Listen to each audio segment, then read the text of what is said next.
बिल्लाहिमिनश्शैतानिर्रजीम बिस्मिल्लाहिर्रहमानिर्रहीम। अज़ीज़ तलबा, डी का part second English art and group CBC programme के साथ आपके सामने हाज़िर खिदमत हूँ। आज का टॉपिक है दफ्तरी इस्तिलाहात। पहले नंबर पर डाक की दर्जा बंदी। डाक की दर्जा बंदी से मुराद है कि डाक जिस दर्जे से ताल्लुक़ रखती है आपने उसको अलग-अलग करना है। मिसाल के तौर पर आम खतूत हैं, ज़ाती खतूत हैं, अहम खतूत हैं, सबसे मुक़द्दम खतूत हैं और फौरी जवाब तलब खतूत हैं। तो इनको कहा जाता है कि ये डाक की दर्जा बंदी की गई है। ख़त की मिसल बंदी। ख़त की मिसल बंदी से मुराद ये होता है कि जो ख़त की आपने नकल तैयार की है उसको आपने मुतलका फ़ाइल के अंदर लगाना है, तो इस किस्म का अमल जो है वो मिसल बंदी कहलाएगा। और फिर आपने फ़ाइल को रिकॉर्ड रूम में रखना है। खतूत को तय करना। खतूत जब आप भेजते हैं तो आपने उसको तय करना होता है ताकि आप लिफाफे के अंदर अच्छे तरीके से उसे रख सकें। ये ना हो कि भद्दे तरीके से आप रखें और वो अच्छा ना लगे और फिर वो पढ़ा भी ना सके। फोल्डिंग आपने सही करनी है। खतूत को तय करने के अलावा आपने खिड़की वाला लिफाफा जो इस्तेमाल करना है, उसके ऊपर खिड़की वाले लिफाफे की ऊपर वाली साइड पे चमकदार जो है प्लास्टिक की पट्टी लगी होती है। उसके अंदर आपने ख़त को इस तरह तय करके रखना है कि जो मकतूब इलाके का पता है वो उस प्लास्टिक नुमा पट्टी के अंदर सीधा आ जाए ताकि आपको पता ना लिखना पड़े।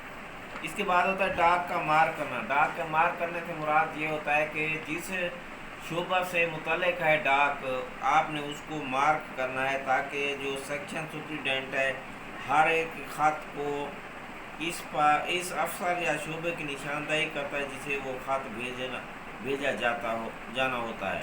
इस निशानदेही के अमल को डाक का मार करना कहते हैं। सुर्ख इंदराज। सेक्शन का मुतलका कलर खतूत वसूल करने के बाद देखता है कि आया ये ख़त अपनी नौइयत का पहला ख़त है या इससे पहले भी इस मामले के ख़तो किताबत हो चुकी है। अगर पहले भी इस मामले की ख़तो किताबत हो चुकी हो तो वो इसकी फ़ाइल निकालता है। इस फ़ाइल पर वो सुर्ख इंदराज यानी डाक्टिंग करता है। इस मकसद के लिए एक सफ़ेद कागज़ इस्तेमाल होता है जिसको रूटीन शीट कहा जाता है। क्लर्क इस शीट पर सुर्ख स्याही में 10 ज़ाइल इंदराज करता है। नंबर 1, ख़त भेजने वाले का नाम और ओहदा। नंबर 2, ख़त का नंबर और तारीख। नंबर 3, ख़त का उन्वान। रेफरेंसिंग। सरकारी दफ्तर में वसूल शुदा ख़त से मुतल्लिक़ तमाम साबका ख़तों किताबत की एक फ़ाइल जो है वो मौजूद होती है। सेक्शन असिस्टेंट फ़ाइल को ख़त के साथ लगाकर सेक्शन अफसर को भेजता है। इस अमल को रेफरेंसिंग कहता है। इसका फ़ायदा ये होता है कि अगर ख़त से मुतल्लिक़ किसी साबका हवाला की ज़रूरत पड़ जाए तो वहाँ जो ख़त होगा उसको आप देख के उसका हवाला दे सकें। इसके बाद होता है नोट लिखना।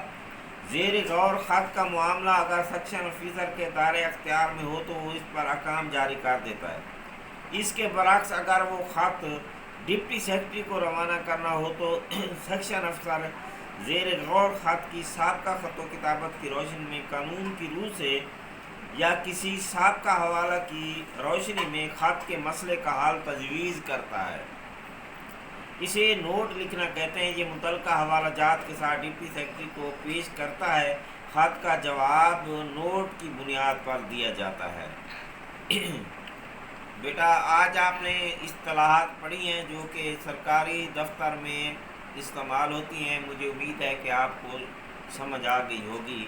अगर किसी किस्म का कोई मसला हो तो आप मुझे फ़ीडबैक दें। इंशाअल्लाह कल इसकी मशक़ें करेंगे। अल्लाह हाफ़िज़।